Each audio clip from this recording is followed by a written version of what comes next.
You've trekked across countless plains, forests, mountains, caverns, but finally, the desert is ahead of you. Across the sandy plains, you see the final fortress. You infiltrate, find, and defeat the boss with ease. Victory is yours. But as you sit in the crumbling base, you realize you're all alone, and there is no one coming to rescue you. You have only your memories and the games you hold so dear to keep you company. Can you survive? This is Desert Zone Discs.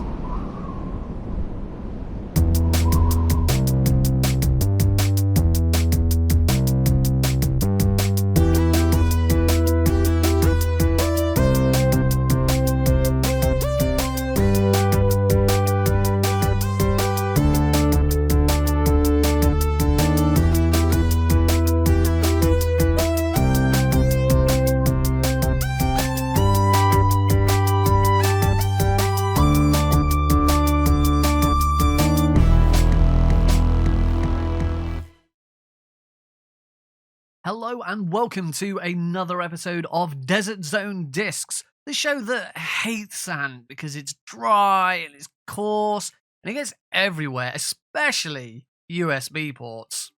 My desert adventurer on this episode is DanSpence, a Devil May Cry speedrunner. Welcome to Desert Zone Discs, Dan. Thank you for having me, Nick. How are we doing? I'm pretty good, you? Yeah, I'm very good. I'm very excited to be here today. Excellent. How tricky did you find it coming up with the tracks for today? Oh, like you know when you lament on something for hours on end, and then the solution's just really easy when you get to it. It was kind of like that. Like I've been playing video games for now on 17 years now, and just within those 17 years, there's so many series, so many games, so many different consoles, all that kind of stuff. It's just to try and narrow it down to like 5 or 6 is really hard, especially when I'm a big music fan, big music fan. I used to play music. I used to be in a band. I was a drummer. I love like heavy metal music and all that kind of stuff. So just like I'll be playing a game sometimes, I'll hear a track, I'm like, that's absolutely banging. And it's just that goes from there. Like if you look at my actual normal playlists, there's like 20, 30 or just video game songs there. The missus gets absolutely mortified at them sometimes. Amazing. And so let's talk about you as a musician then. So you play drums? Yeah, so years ago I used to be in a band, the drummer and kind of like the manager. We went up and down the UK doing all sorts. We went down London, went up Cumbria. Unfortunately the band split up just through like normal stuff that happens in life, work, that kind of thing. No one really had the time for it anymore, and I'll be honest, if they said to me today, oh, do I do it again? I'd be like, I can't. There's just so much going on right now.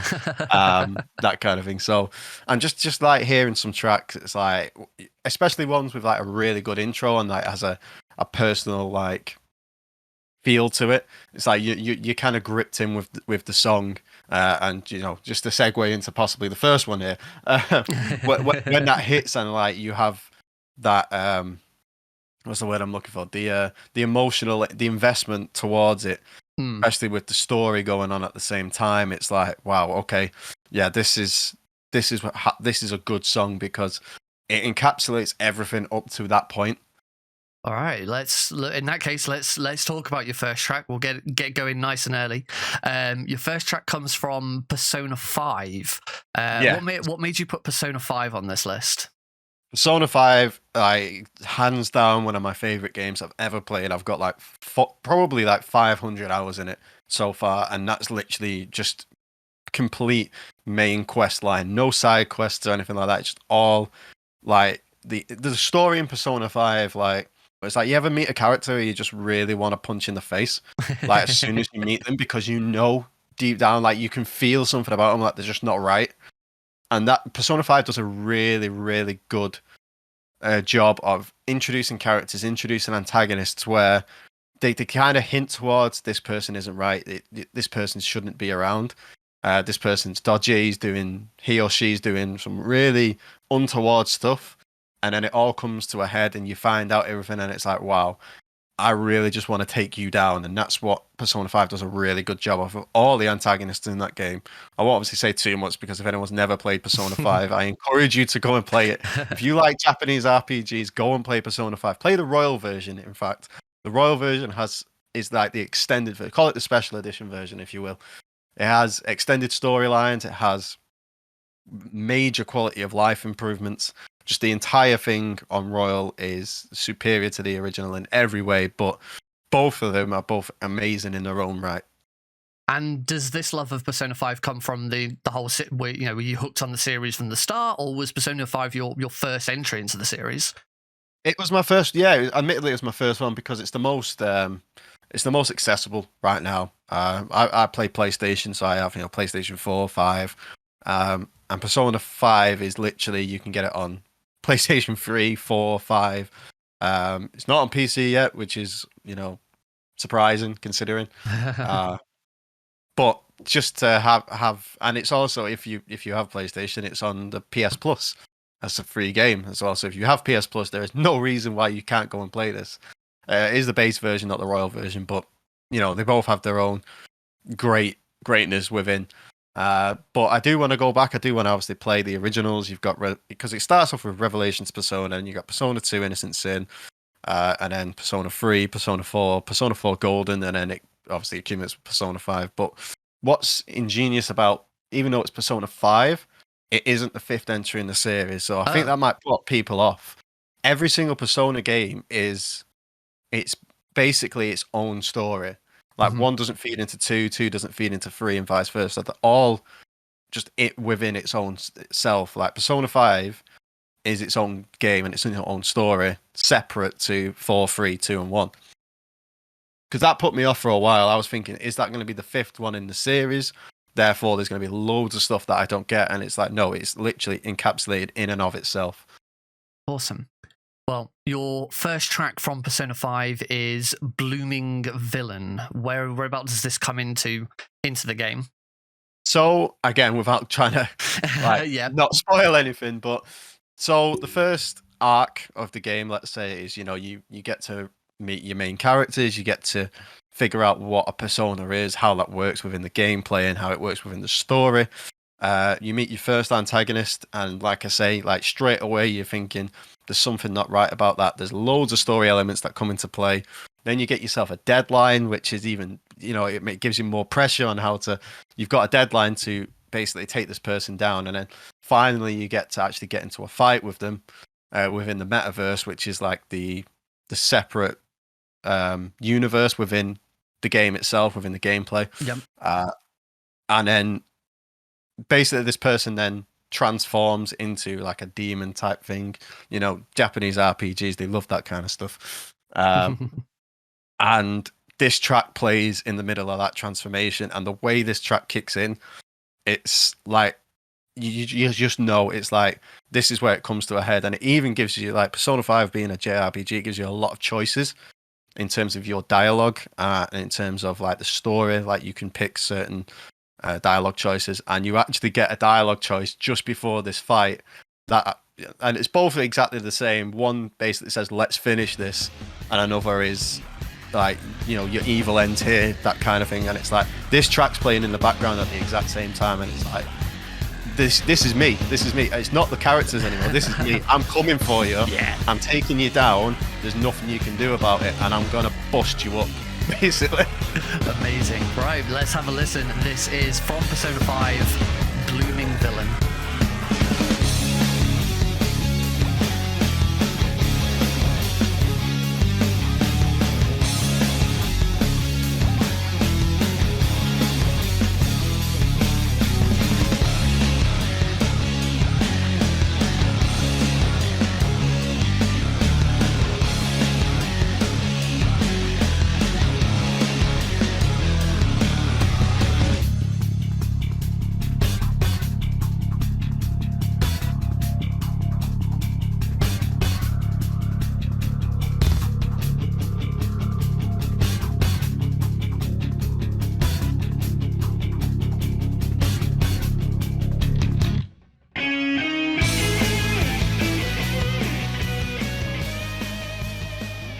that was Blooming Villain from Persona 5.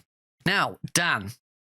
Yes. The thing that that you do online, that you're known for, is speedrunning. It seems to be a common theme among my first few guests, for obvious reasons. You never guess which community we're both a member of. You never get that. Oh no. I think that might come up again later.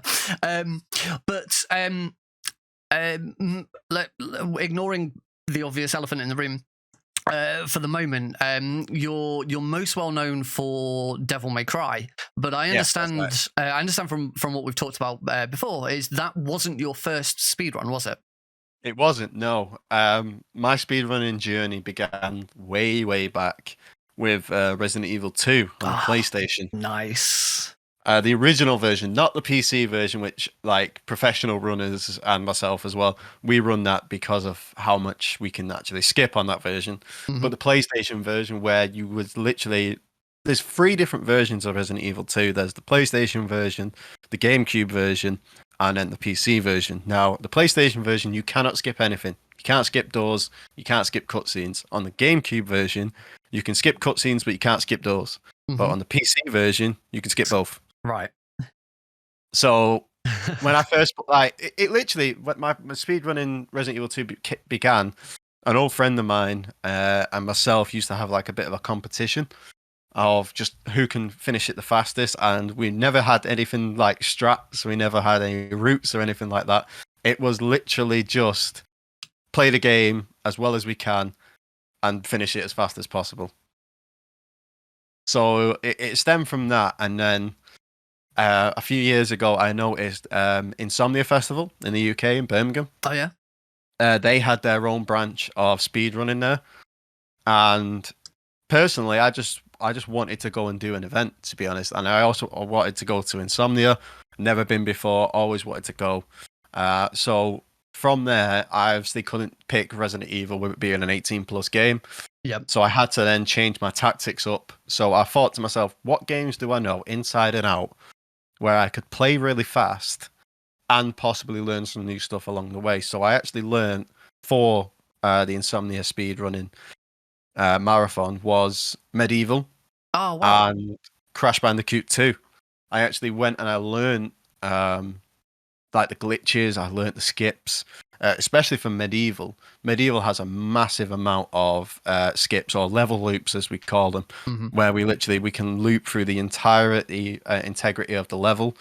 Basically, we fall off the plane from the bottom and we reappear at the top. We land at the exit, and that we skip the level that way. We loop around the level, and it's so precise and it's so dangerous as well, because if it goes wrong, there's no coming back from that. You're out of bounds. You can't kill yourself to come back, because by that point you're already on a different plane.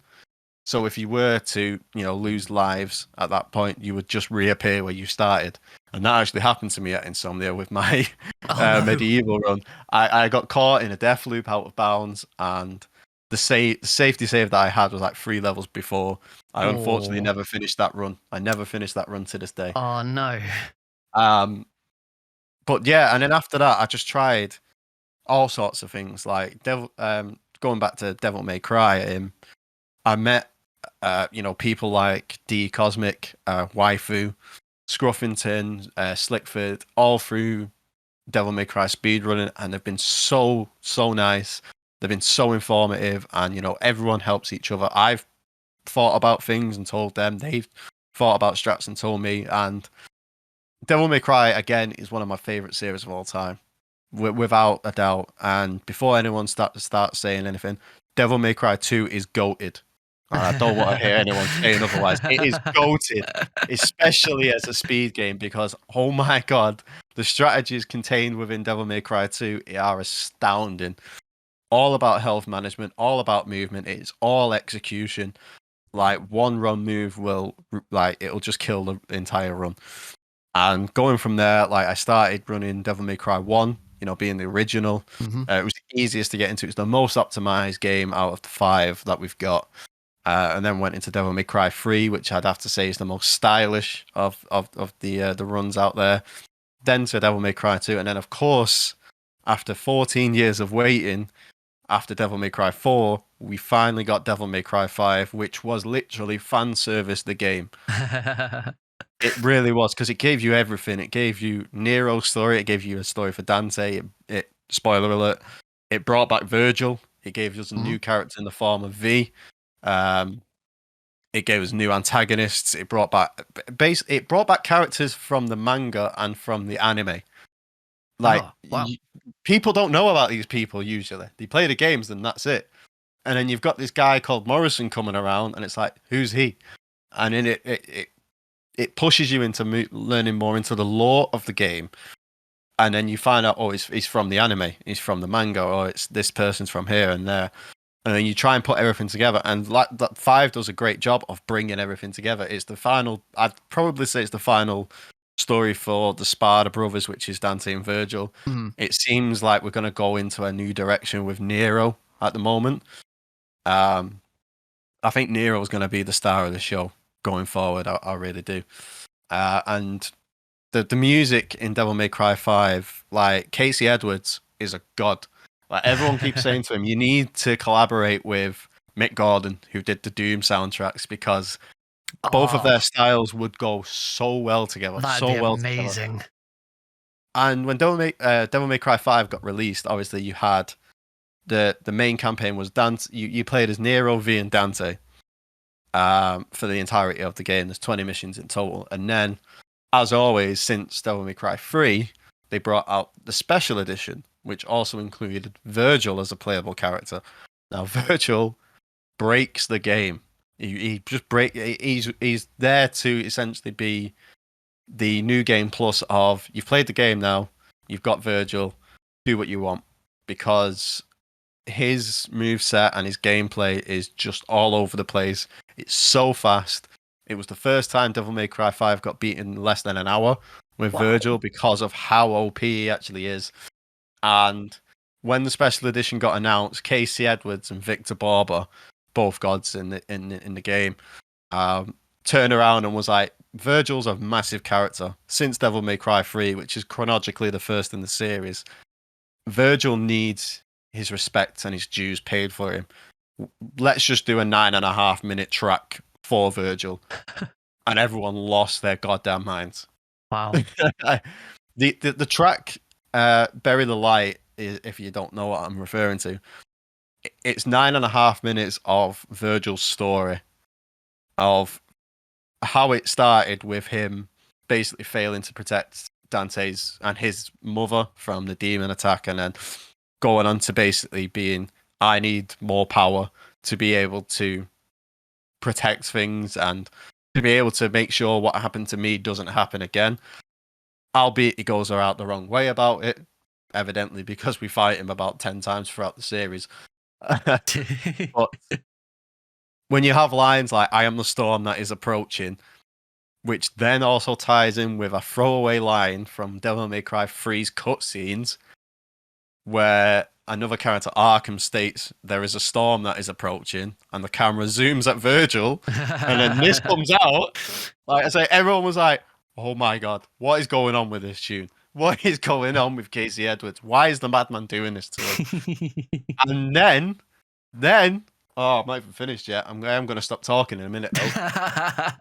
And then, since Devil May Cry 3 Special Edition, whenever you played as Virgil, because you obviously fight Virgil in the game and you just basically play Dante's missions as Virgil, you fought a red version of Virgil, aptly named Vante. It's basically just a Virgil fight as Virgil. Right.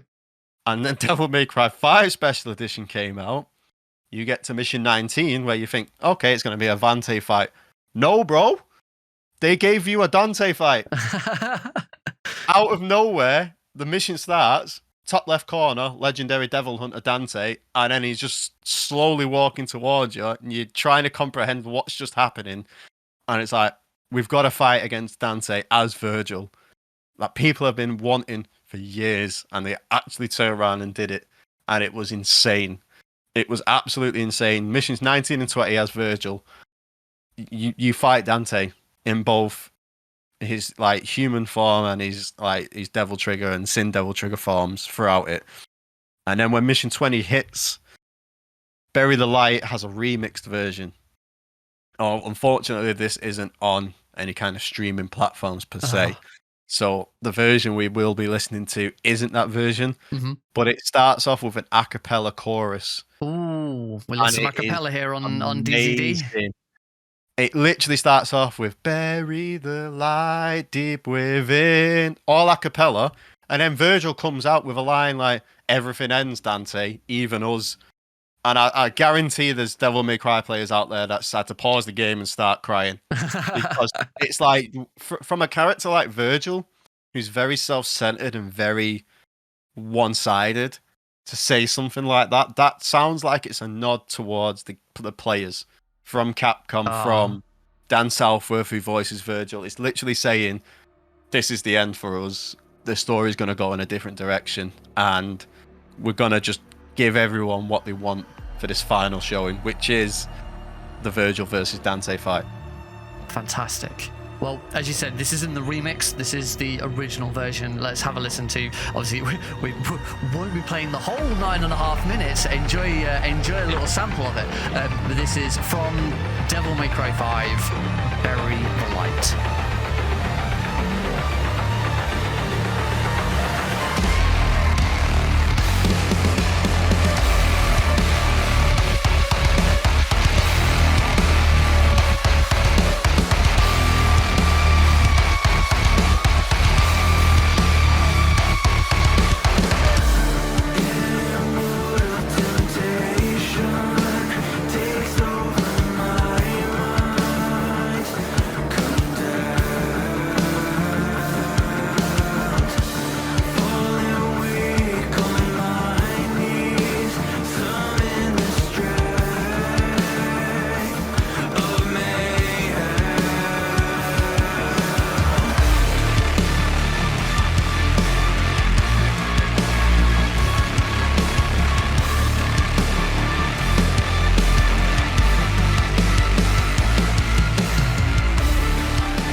From Devil May Cry 5.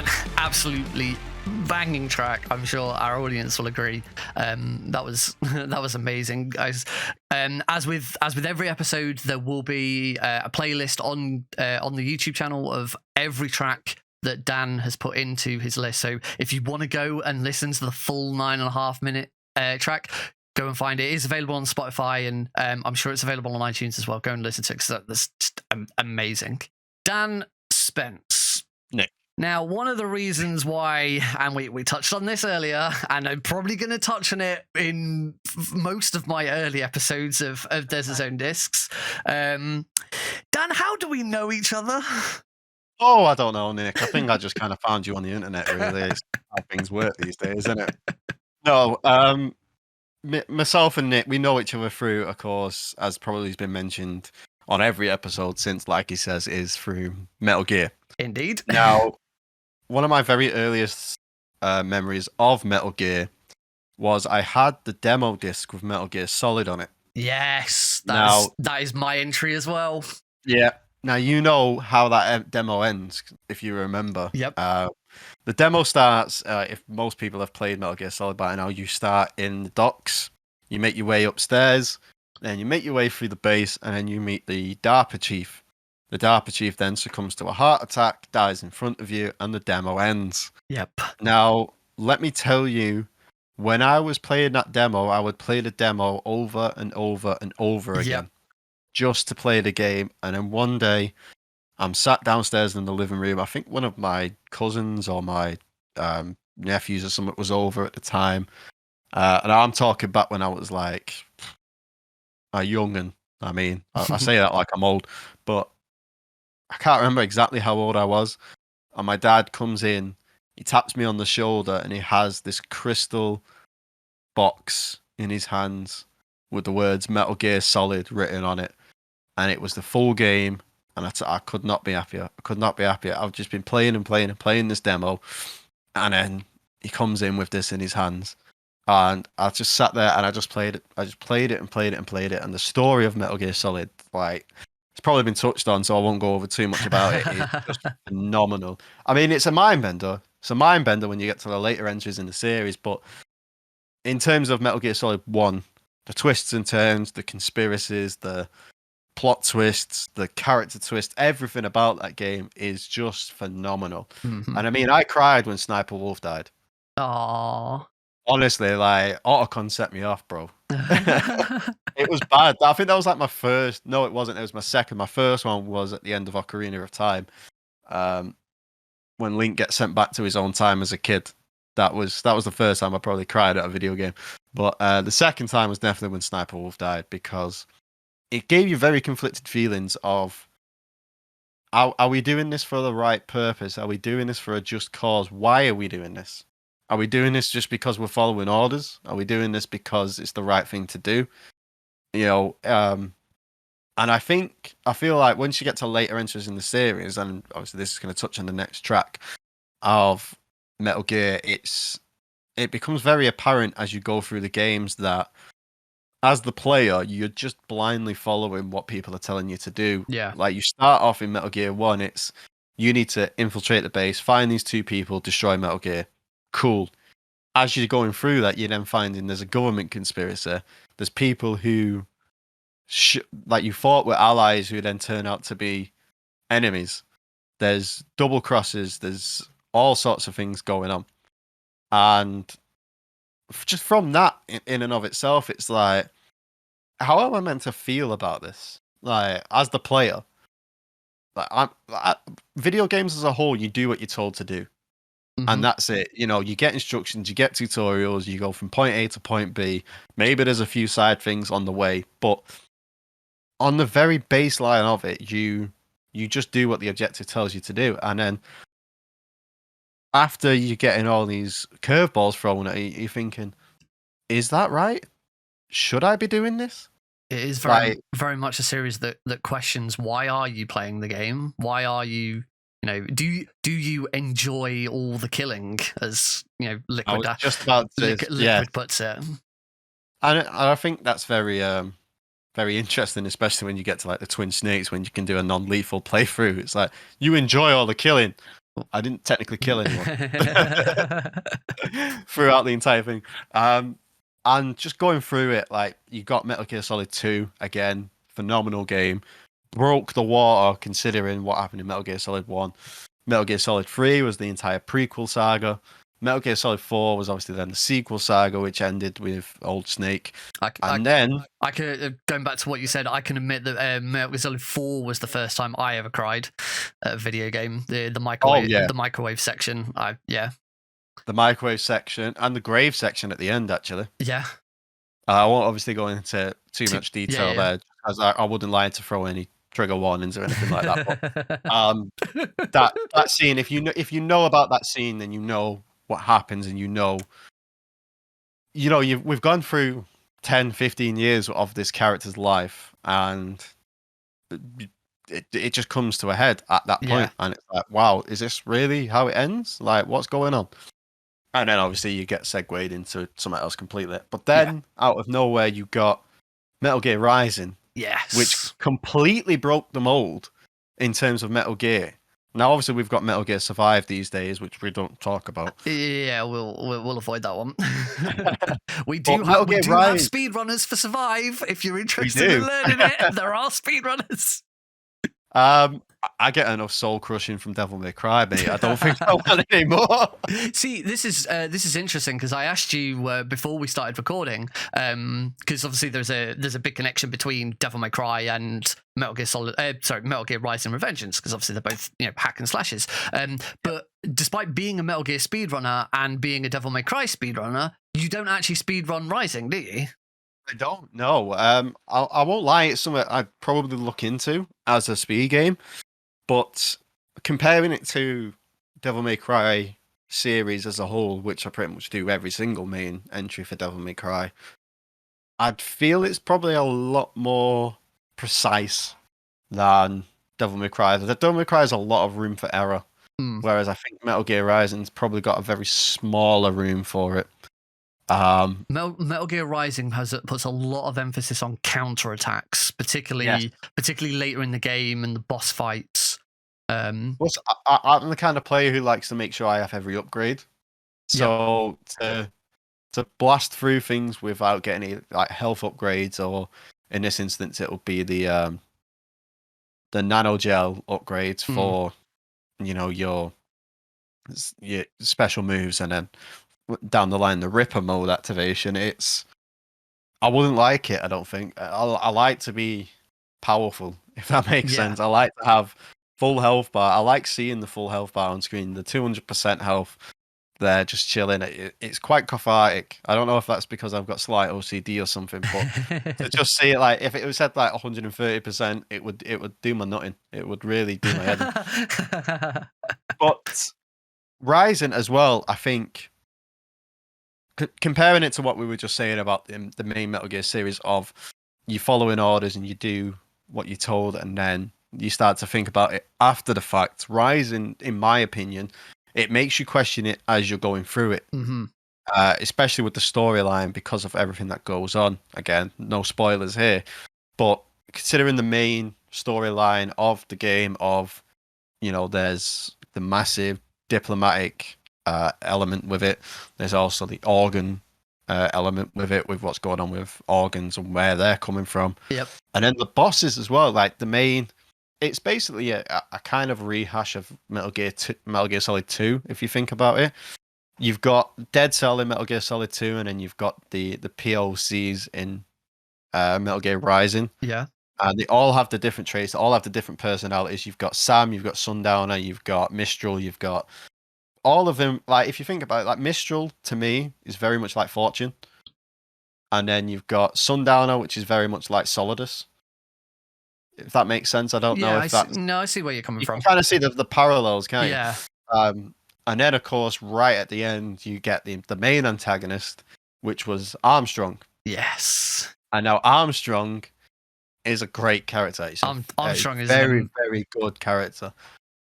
Armstrong's an amazing character, partly for the reason that he comes out of nowhere. He's not like this. He's not like this character that has been sort of built up and built up. Let's go back with the parallel to Metal Gear Solid 2. Solidus is the final boss of Metal Gear Solid 2, and throughout the game, you've been learning about Solidus. You eventually learn who he is and why he's important to Raiden and stuff like that. And he's sort of built up and built up. But Rising, just at the very end, towards the very end of the game, Armstrong just sort of shows up, and you get this really, really long cutscene of it sort of explains who he is, and it's just incredible. Oh yeah, it's insane when you're on top of the Metal Gear, and when he's giving his speech, his "I have a dream" speech, and you can see the confusion in Raiden's face, and I'm sure every player was the same when he said that "I have a dream." Straight away, everyone's thinking of MLK. Yep. And it's the confusion and the audacity to think, why are you saying something like that? Like, you need to back this up now, because I've already been punching hell out of you for the past half an hour. Like, I'm going to do it again if you don't give me a good enough reason. And then he goes into this monologue of how war begets war, and how by starting the war that he's already started, he's then going to end all wars by causing a war. And it in a way, it makes sense. In a way, it makes sense what he's saying, and I think that's what's really great with the character of you can empathize with him. He's a scumbag for inciting war straight up, but at the same time, you can empathize and you can kind of relate to where he's coming from. You know his reasons behind it. It gives this whole monologue about it, and at that point, you're thinking, you know what, he might actually have a bit of a point. But the way you're going about it's wrong. Like, there are other ways to be going about this instead of, going back to the whole cycle. And at the same time, there's a part of you that thinks, well, is there? Is there a way around it? Is this the way things has to be? The way things are as what human beings has now caused it to be? Like, when you've played the entire Metal Gear series up to that point, every single game is... The antagonist of that game is trying to one-up the last antagonist. Now, if you think about Metal Gear Solid 1, you had Metal Gear Rex as the sub-boss at the end. Now, Metal Gear Solid 2, you have Metal Gear Ray. Now, Metal Gear Ray was built as an anti-Metal Gear Rex. Yep. You see where I'm coming from with that. And then Metal Gear Solid 3, you had the Shagohod, which was the prelude to Metal Gear Rex. So if you put them in order, you've got the Shagohod, then Rex, then Ray, and each one was a one-up of the last, and we're kind of built to be the anti-last one. Yeah, I see where you're coming from. And it's like, well, we're just going round in circles. It's just one cycle after another. And for Raiden to then turn around to Armstrong, get up and shake his hand as well, and it was kind of like, okay, yeah, let's talk about this. Let's think about it. And then when he shouts out the iconic line, "You're batshit insane." I was wrong. You're not greedy.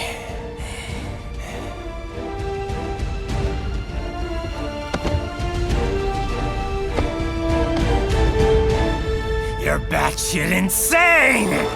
And you see Armstrong's face, and he gets thrown across, and it's like, it kind of snaps you out of it. It's like, no, you're right. Like, what am I thinking here? Yeah. No, it is wrong. Like, Armstrong is a politician. He's, he's Senator Armstrong, and he's using all of his political know-how and his influence to try and influence not only Raiden but the player as well. He is trying to it's not just he's not just saying all of this stuff because this is why he's doing all this. This is what he wants. He is trying to influence the player, and so to see that moment where Raiden almost accepts it and is like, yeah, you know what, I'm going to shake your hand. I think you're right, and he gets up. It's kind of a, are we supposed to be agreeing here? Yeah, it throws you off guard for Raiden to basically, because if you think about the camera angle as well, when Raiden's shouting at Armstrong that is insane, the camera angle's slightly canted towards POV of the player. It's like, no, you're insane if you think this is right. If you're thinking that this is correct, then you're wrong. And then obviously you get into the fight with him. And then the second phase of that fight, where you then get Sam's sword, and again you get the iconic line of, they really did make Raiden, like they really redempted Raiden in Rising, compared to all of the backlash that they got from Metal Gear Solid 2. When it came to Rising, they made his own character and he made him as he should be. And that iconic line of, I said my sword was a tool of justice, not used in anger, but now I'm not so sure because this isn't my sword. And it's like, wow, okay. And then this track comes in, it has to be this way, and it pulls everything what we've just been speaking about together of, we're in this cycle. We have to end the cycle. He has to fight him. He has to kill him, because otherwise, if he carries on, someone else is going to pop up and do the same thing to Armstrong. If Armstrong's successful, what's to stop someone else from doing exactly the same thing? So you have to just basically fight fires and just stop it as it comes along. And I think that's what makes his character arc so unique. It starts off with him accepting who he used to be, accepting the whole Jack the Ripper persona, controlling that as well, but then also using that in a way that he's not used to. When he was a child soldier, as Raiden was, the Ripper persona, he basically took hold of him, and then he was ashamed of that for a long time, and then Rising turned it around on its head and said, no, this, if you put this to the correct use, then aim it in the right direction. We can do some good here, like. And I think that's what this track personifies. It doesn't matter how bad someone is, it's their intentions, and for then having to stop that person, to stop other people from thinking the same, like, by any means necessary, in a way. Yeah, the track is a perfect title. It has to be this way, from Metal Gear Rising: Revengeance.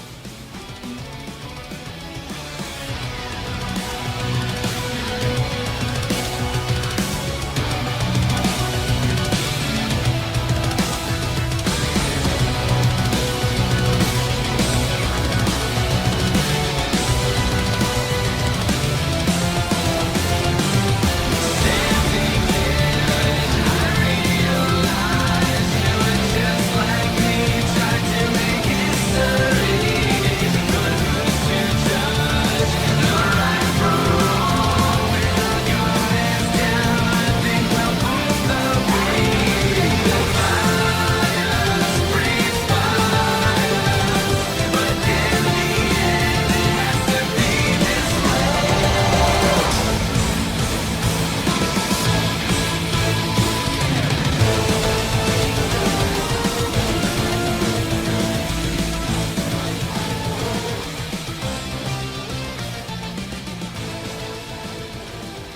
That was Metal Gear Rising Revengeance. It has to be this way. Goosebumps. I've got goosebumps from it. I love it so much. So, Dan Spence, talk to me about what you've been doing at the moment. You know, what are you playing at the moment? What have you got plans for with your speed running? What's going on in Dan's world? You know what I've really been getting into recently, Nick, is visual novels. Ooh. Visual novels, like, are just a newfound passion now. Like, I've got to obviously give props to my my partner at the time. Got me onto visual novels as a whole. Specifically, it was Danganronpa to start with. Nice. And then in the last year or so, I've played a lot of visual novels. We've done Raging Loop is another really good one. Zero Escape. The 999 games, nonary games, amazing set of games there. A lot of puzzle based. I love puzzles. I love puzzles in games. Give me puzzles all day. Even if I'm sat there just staring at a screen for half an hour, I'm like, I need to sort this out. I need to figure this out because, you know, when you finally get that eureka moment, you finally figure out, it's like, get in. But another big one was Ace Attorney. Now, as we've already spoke about up to this point, Capcom. I love Capcom games. That's been very clear from talking about Devil May Cry. Devil May Cry, Resident Evil, all that kind of stuff. So Ace Attorney was a bit of a departure from normal Capcom per se, being a visual novel, but being a lawyer like this, like, I've always had an interest in law as well. I studied law at college. For, you know, the short 2 years that was there. That's, you know, never come up in life after that. But, you know, just having a bit of knowledge about law, and then this is kind of like a parody of law, as well as kind of a simulation around it as well. You know, being an attorney, you know, doing an investigation, getting all the clues, putting 2 and 2 together and whatnot. And then, like I say before, you get that eureka moment, and it's just great when you're putting everything together, and you can kind of piece together the story in your head. Now, I will admit, on a few occasions, I've been completely out of left field with some of the cases in the game. Yeah, it was all this, and it was the complete opposite or something stupid. It was like, oh yeah, never mind. But when you finally get that key piece of evidence and you fire it at the, you know, who's on the stand, or whoever's giving evidence from the gameplay standpoint on there, and then you get a certain track which is called Pursuit, where you know you're on the right lines, and you're getting somewhere with it, and you get into the facts, and you get into the point, and it's empowering, because usually when this track's going on, it's in the background whilst the main key elements of the case is coming out and about. Now, you're reading a lot of it on screen, but then with this soundtrack in the background, you just want to keep pressing A or X or whichever, and you want to get through it, and you get through it, and it's like, it's almost like you're in the courtroom yourself. Like, everyone's kind of looking at you, they're all murmuring, like, what's going on? What's he talking about? Where's he going with this? And then you're firing out evidence after evidence after evidence and objections, and, you know, everything like that. And then again, this tune's just playing in the background, and it's almost like you're physically chasing down the culprit. Like, you've got all this evidence as, say, ammunition, and you're firing it off, and they're trying their best to defend themselves or trying to circumvent where you're facing, in terms of where, you know, depending on what case it is, where your attention's lying with, you know, the person could be like, oh, it wasn't me, it was this person. It's like, no, I know it's you. I'm going to prove it's you, and I've got everything here to do it. Now, I'm assuming, because you said that you played this recently, you've been playing this on PC, I would guess. On PlayStation, actually. On PlayStation, okay. Because the thing with with this track and it sort of getting pumped up is on I don't know about the re-releases, because I've only ever played this on the DS.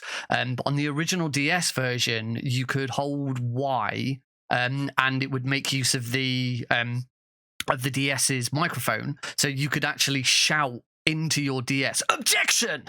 You know, right? But I was going to ask you, you know, did you talked about sort of getting pumped up and getting sort of, really, yeah, I'm going to do this. Did you really want to? Did you use that function? But I'm assuming that function doesn't exist in the console and PC versions. As far as I'm aware, it doesn't. But that would have been so cool to actually do. I think it's just a button press of, you present the evidence to contradict what's going on, and then it just does it for you. But I know, and I'm not ashamed to say that on occasions I've had to look at a guide just to make sure I am on the right track. Yeah. Where it said, put the microphone up to your face and shout objection. And it's like, what? and I was there. At one point, I had the controller in my hands. Now, the PlayStation 5 controller has a microphone on it. So I've got the controller, as you can imagine, in my face, just going, objection. No, it's not registering it. Objection. No, it's not having it. Like, what's going on? Just sat there looking like a complete fool. But it's amazing. Like, the twists and turns in the Ace Attorney cases, especially when they link back to, a case, 3 cases beforehand that you've already forgotten about. And that's even more so for the great Ace Attorney Chronicles, which is the sequel that comes with the re-releases there, which I'm currently going through as I say that. It's just insane. Like the attention to detail of all of it is just phenomenal. Amazing. So let's have it. This is Pursuits from Ace Attorney.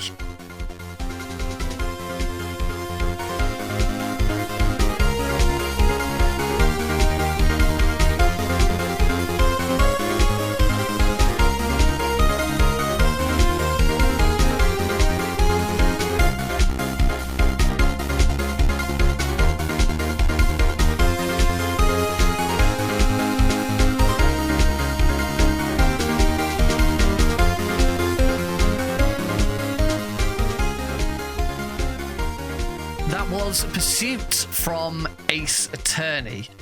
Absolutely wonderful track. I personally, I really like the remix of that track from Marvel vs. Capcom 3. Actually, it's Ultimate Marvel vs. Capcom 3, because Phoenix Wright was one of the bonus characters in that. But yeah, great track.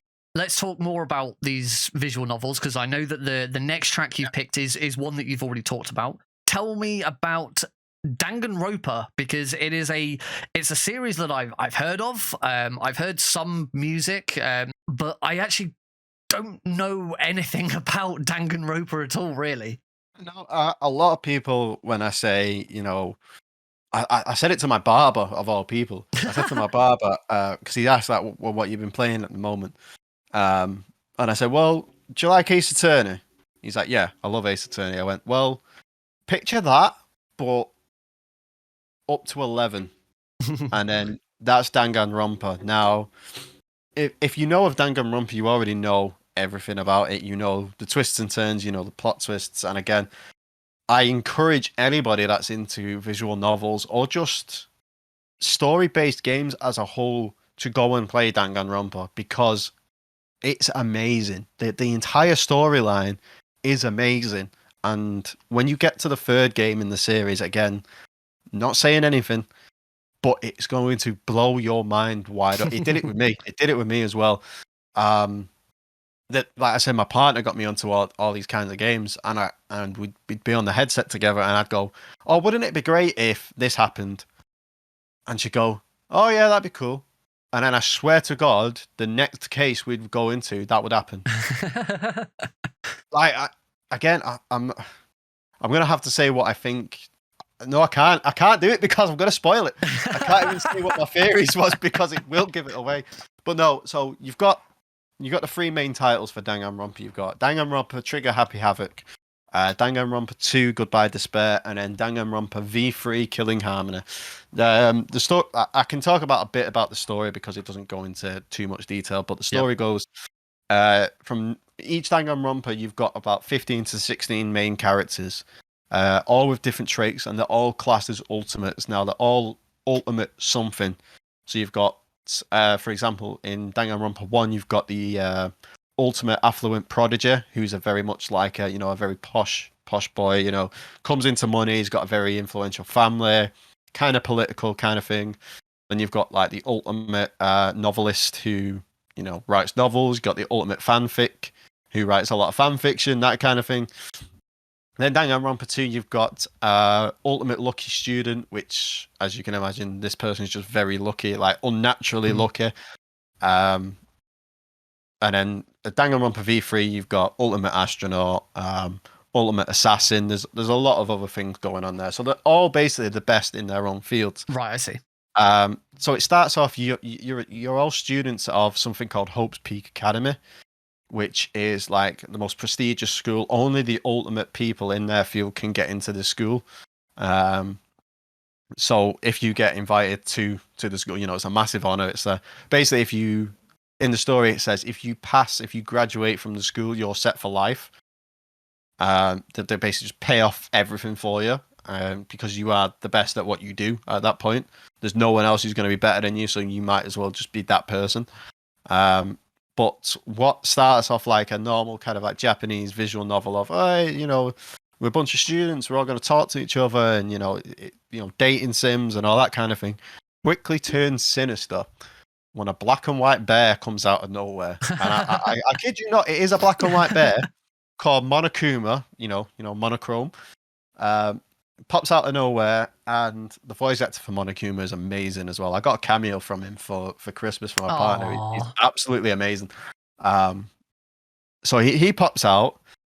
Everyone is in like one area at the time, and it's like, oh yeah, by the way, you're all locked in, and until somebody kills someone and gets away with it, no one leaves. Oh. And it's like, what? So basically, the entire thing of it is, the entire like main gameplay element of Danganronpa is someone dies, you do an investigation, very much like Ace Attorney. You then hold a class trial where everybody's involved, and then you do something called a non-stop debate. Now, you get, as you do an investigation, you get something called truth bullets, which is all your evidence. So it could be, a witness statement, it could be a blood stain on one part of it, or you can tell that something's been moved. There's a lot of stuff going on there. And as the non-stop debate's going on, every character is going to have different things to say, and then certain things will be highlighted, and that's your contradiction point. What you're searching for is contradictions, but it's kind of like a rail shooter as well, because you actually have to aim your contradiction to hit that point. Oh wow! If you miss the point, then it won't count. Or if you hit, say, the general gist of that sentence and not the weak point, you will get penalized for it, and you'll lose it's your health, but they'll call it influence, right, on the trial. And if you lose all your influence, then it's you that's found guilty, and you get a bad end, that type of thing. But that also leads into what I was saying, because visual novels to some people is just, you're kind of just reading a story, like it's all on screen. But when it comes to this, it's all voice acted in the trials. You can focus on what people are saying, and some of the voice actors are amazing. Like, you've got voice actors from Seven Deadly Sins, the anime. Yeah. Yeah, my partner's a big fan of Seven Deadly Sins. So the voice actor for Meliodas from Seven Deadly Sins voices the main protagonist in Danganronpa 1, and he also voices a character in Danganronpa 2.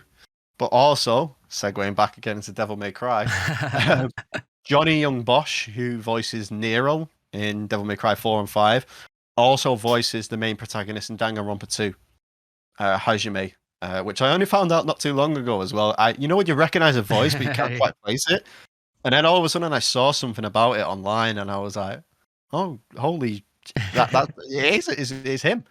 But circling back around to Danganronpa again, just twists and turns are everywhere, absolutely everywhere. The first case you get in Danganronpa 1 is very much cut and polished, because it's teaching you the mechanics of everything, teaching you how the trials work, how you do investigations and all that. I mean, when you go, if and when you go and play the game, which I think is actually on sale on PlayStation Store, and it's usually on sale on Steam as well, the first victim actually writes the person's name on the wall behind them. So as soon as you see like the crime scene, it's like, yeah, we know how it is. But at the same time, it makes you go through everything. So it's like, yeah, we're giving you the answer. We know we've given you the answer, but you still need to go and do all the other stuff to put two and two together.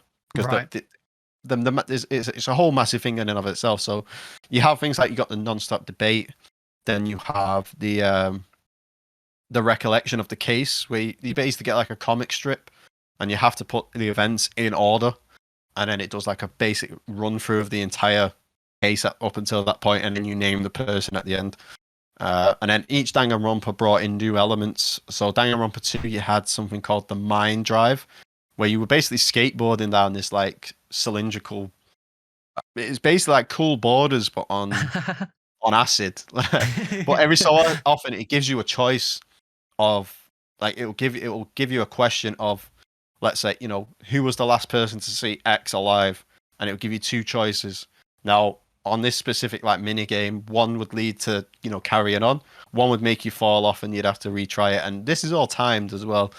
All the Danganronpa games gives you extra things to do in a non-stop debate, and when you got to Danganronpa V3, firing off a perjury lie, so you have your, for example, is someone doesn't have an alibi, but then someone's brought up the point that they don't have an alibi. You can then take that truth bullet and basically hold down the button, and it would turn it into a perjury, which would be a lie based off of that evidence that you've got. Okay.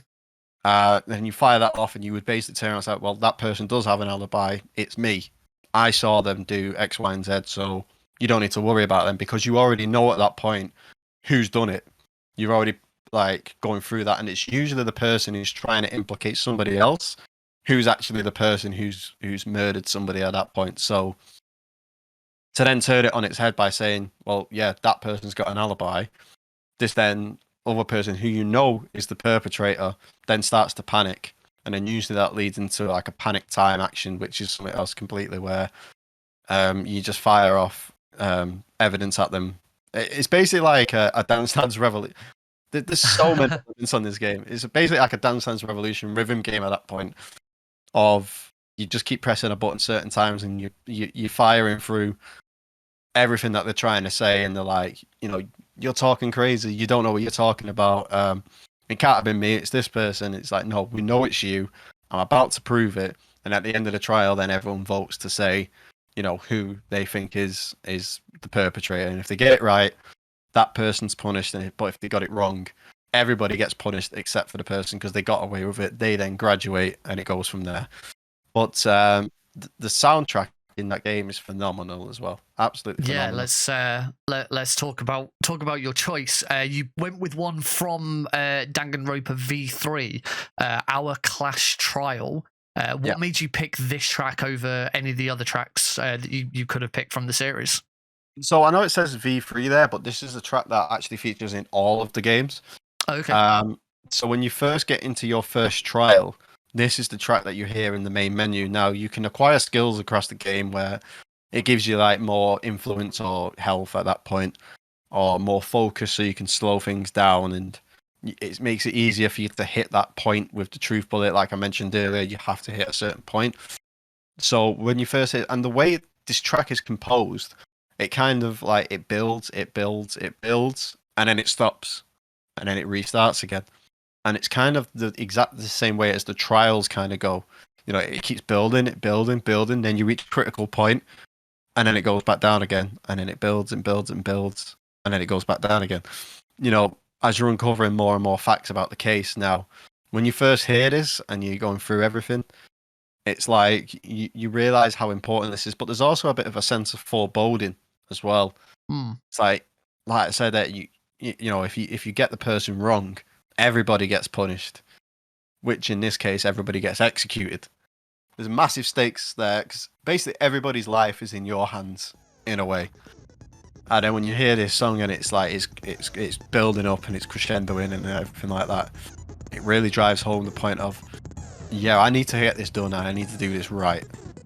Awesome. Let's have a listen. So this is Our Clash Trial, this version specifically from Danganronpa V3 Killing Harmony.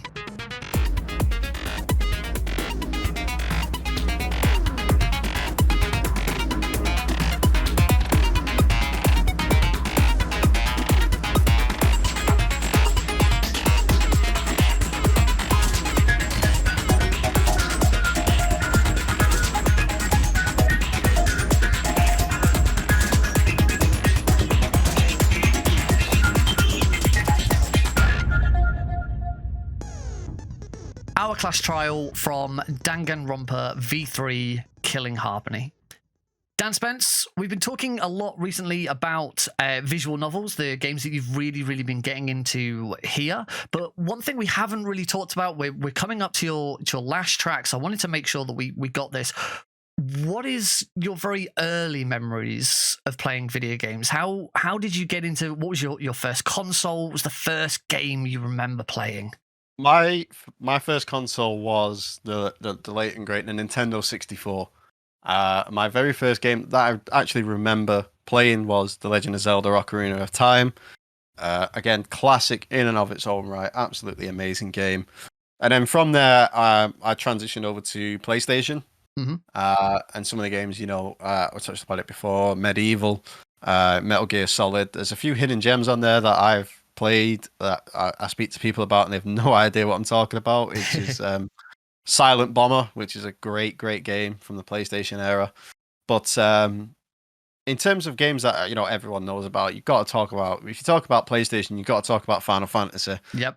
And in terms of my personal experience, I actually started playing Final Fantasy 9 first. Oh, late. Which was an amazing game. The Final Fantasy 9 story is just a league of its own. A league of its own. All the different themes and everything through that. And then from there, because everyone hypes about Final Fantasy 7 and 8. 9 kind of gets not a bad rap, but I feel it's very underrated. But from there, like the way I play things as well, like if there's a massive amount of hype about something, I'll leave it for a bit personally. Yeah. Just because if there's that much hype going on about it, and then I end up playing something and it's not as built up as it actually was, it's kind of disappointing to me personally. So I always wait for a bit, and I kind of play it in my own time. I did that with Breaking Bad. Everyone was harping on about Breaking Bad. It's the best show ever, blah, blah, blah. Then I finally watched it, and then I had no one to talk to about it because everyone had already seen it. And gone like, oh, yeah, you're about a year and a half late to the party, mate.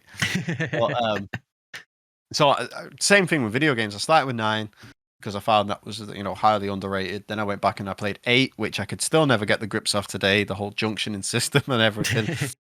But then from there, I went and I played Final Fantasy 7, and again, Final Fantasy 7, amazing game. Everybody knows how great Final Fantasy 7 is, and then of course they announced several years ago. Can't remember if it was like E3 or the Games Awards or something how like long that. ago was it? It was so long ago, and they did that little trailer. Do you remember? Yeah, I remember. You heard the main theme, and then you saw Cloud and Barrett walking through the streets. And then they just said coming soon, and everyone lost their collective minds, and it was like, oh my god, they're doing a remake of Final Fantasy VII. I've just checked it. 2015. Wow. It was first announced 7 years ago. And we're still waiting. I think because obviously Final Fantasy Remake that came out is part 1 of the remake saga, as it says. And then the remake just kept getting delayed. It got delayed, and it got delayed, and then it finally released. Like I remember it. I think it released in 2019, like mid 2019. And I remember sharing a meme from Facebook, I think it was, and it was a picture of Leon from Resident Evil 2, who just got Resident Evil 2 remake that year as well. And it was from SpongeBob, and it said, "Hey, I just got my remake," and there's a picture of Cloud saying, "Hey, I'm getting mine next." Leon goes, "Hey, I doubt it," just because of how long it had been. And then obviously finally it came out, and just, oh my god, like you have expectations for something, and then those expectations are blown out of the water. And I feel that's what Final Fantasy VII did, especially with the soundtrack, because holy cow, that soundtrack is immense. To take iconic tracks from the original, not only remix them, but also give homage to the originals, especially like all of the battle sequences, the boss fights and all that kind of stuff. But the way the normal soundtrack flows into like the battle soundtrack is stupid. It's absolutely stupid how good it is. It's stupid how good it is. You could just be wandering through an area and then you get like everything's seamless because of obviously the new hardware. Mm. You're walking through an area, and all of a sudden you're in a fight, and the soundtrack instantly changes. There's no like 1 or 2 second interval between the tracks where you could get in some games. It just flows straight into the battle theme of, well, it's usually like a battle remix of whatever area you're in. Right. So that's how it So- can flow into and just sort of adapt and change with the mood of what's going on at the time. Exactly. Like there's a part where you're in, I think it's Wall Market, and it's very, you know, like cheesy, it's very upbeat, very like techno-y, and then you're walking along, you get into a fight, and then it's like a techno version of the battle theme. And then it goes straight back into the normal one as soon as the fight's over. It's absolutely insane. But and again, I unfortunately I can't not talk about spoilers in this one. So bit difficult if, with this. if anyone's never if you've not played Final Fantasy VII Remake, I wouldn't normally say this because obviously I want you guys to listen to this, but stop listening. Go and play it and then come back to this. So the entire story of the game is pretty much cut and polished from the original Final Fantasy VII up until the point where the party leaves Midgar. Yep. Where they make an enemy of Shinra, they escape along the highway, and then they obviously leave town, go towards Karm or wherever. Now, all throughout the game, you're pursued by these like black ghosts. They're just like big black cloaks that keep following you around. Now, every time it looks like the story's about to deviate from the original story, these get involved. So an apt version is like right at the start, you meet Aerith, and Cloud's just about to kind of like pass on by and not really bother with Aerith at this point. But these black ghosts get involved, and then he has to talk to Aerith, which then restabilizes the timeline, so to speak. Hmm. And all throughout it, and then obviously again through what happens in the original. Now, this is your spoiler alert warning, so I'm going to give 5 seconds before I start talking about this. Yeah, give it a couple of minutes, guys. All right, go for it. I think we're clear. So in the original, it's found that Cloud has been spliced with Genova cells, and he's also been spliced with Zack. So he thinks he is Zack. He's got Zack's memories of being a first-class soldier, and this is all stemming from a person called Sephiroth, who was the best soldier, who was also born from Genova, but more so as he was implanted as an embryo with Genova cells, who was an alien or calamity from the skies, as it was called. He goes insane, and because of how powerful he actually is, he basically just starts going on a bit of a rampage, and is finally stopped by Zack. However, Cloud thinks it's him, but because of the Genova cells within Cloud, Sephiroth is currently held within the Northern Crater, and he's trying to do something called the Reunion theory, which another character, Professor Hojo, theorized in the storyline. Now, throughout Final Fantasy VII Remake, when you're playing as Cloud, you see visions of Sephiroth where he shouldn't be. You see a vision of Sephiroth like right near the beginning of the game. Now, in the original, all of this information isn't apparent until probably about halfway, 3/4 of the way through the main story. So to see Sephiroth within the first kind of half an hour to an hour's worth of the game, it really threw fans off, and it was like, why is Sephiroth here all of a sudden? Hmm. And he even has a he has a full-on cutscene with Cloud telling him to run away. And now there's been many theories about why Sephiroth's appearing, what he's trying to do, and I think the main theory, and I think which is what they're going for, is Sephiroth, and this is going to sound completely insane, Sephiroth in Final Fantasy VII Remake is the version of Sephiroth who come back after Advent Children in the film, with knowledge of how Final Fantasy VII, the original, finished. Ooh. And he's trying to divert the timeline. He's trying to make it so Cloud doesn't meet Aerith, he doesn't meet Avalanche, he doesn't meet all of the people that he needs to meet in order to then obviously pull himself together, go and finish Sephiroth, and finish the fight that way. Yep. And I feel like that's kind of what's happening here. So you're playing the game, you're playing through the game, and Final Fantasy VII Remake does an amazing job. And then you get near the end of the game. Now the party's leaving Midgar, they're getting chased by Shinra, and then Sephiroth appears again, and he goes through this portal, and he basically says, "If you want to finish it, come and have a chat with me, and we'll sort this out." And you're thinking, nah, nothing's going to come of this. So you go through the portal and you fight this massive Kingdom Hearts style boss, which, you know, the Final Fantasy VII Remake was directed by Kingdom Hearts director. So there's a lot of like interweaving plot lines and, you know, timelines and all that kind of stuff. So you go through this portal and you fight this massive thing, which is basically the embodiment of destiny. And by finishing that, you're basically turning around in terms of the story to say, we're changing history at this point. We're going to change everything that you know about this story. So you finish that, and everything's cool. There's a bright white light, and then you get thrown into this like area where it's basically Midgar, but everything's like scattered around. It's all blown up, and you're playing as Cloud on his own. And then the next minute, Sephiroth appears, and he starts floating down, and he gets about halfway, and then you get the menu button. Now, at certain points, you can access your menu in a cutscene if it's going to be a boss fight. So excuse me. So when you see Sephiroth floating down, and you know Sephiroth's the final boss, and then you hear One Winged Angel start playing, and it's giving you the prompt to go into your menu, and then all of a sudden, he's lunging towards you, and you're in a fight. And it's like, what is going on? Why am I fighting Sephiroth at, like, not even a midpoint of the game? And just the entire thing's bonkers.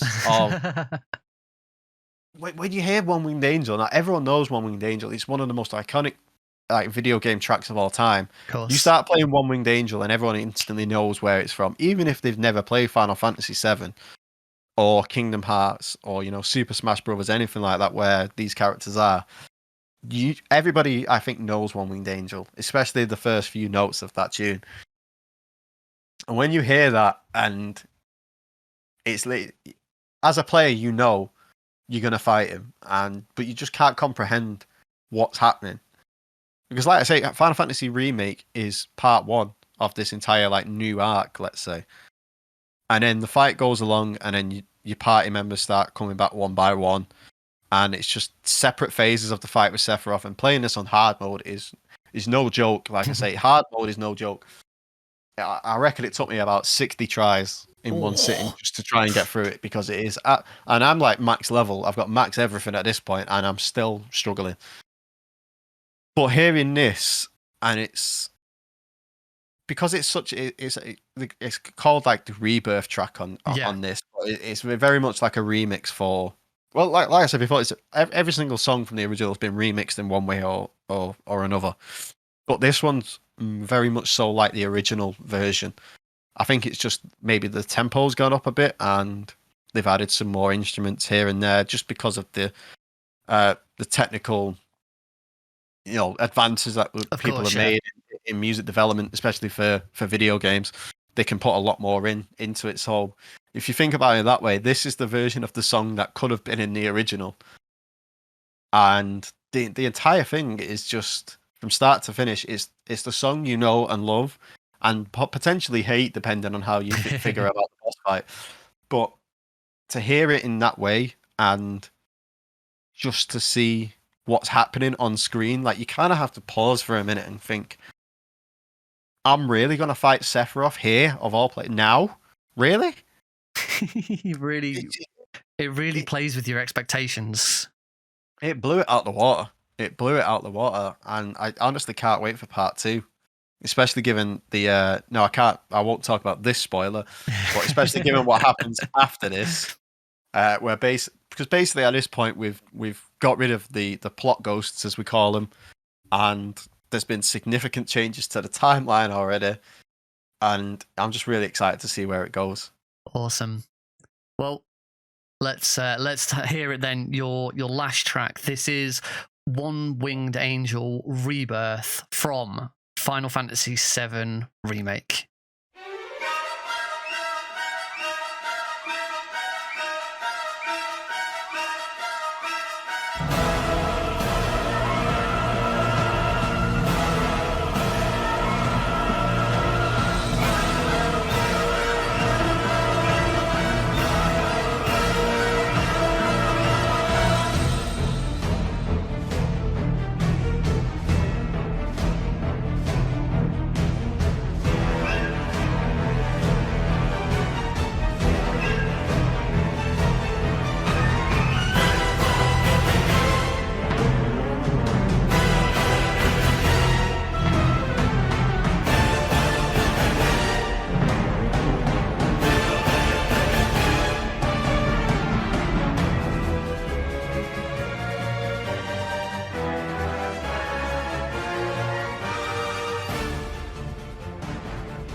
Final Fantasy VII Remake, that was One Winged Angel Rebirth. Well, sadly, DanSpence, time is slowly coming to an end. You've got a bit more power remaining in the Desert Zone base, and you have been able to smuggle one console in with you on your adventure. So if you could only pick one console to have with you, which console would it be? So I want to apologize first and foremost, Nick, because I think I've cheated a little bit when it comes to this. I think I've cheated a little bit because the console of my choice is, of course, the PlayStation 2.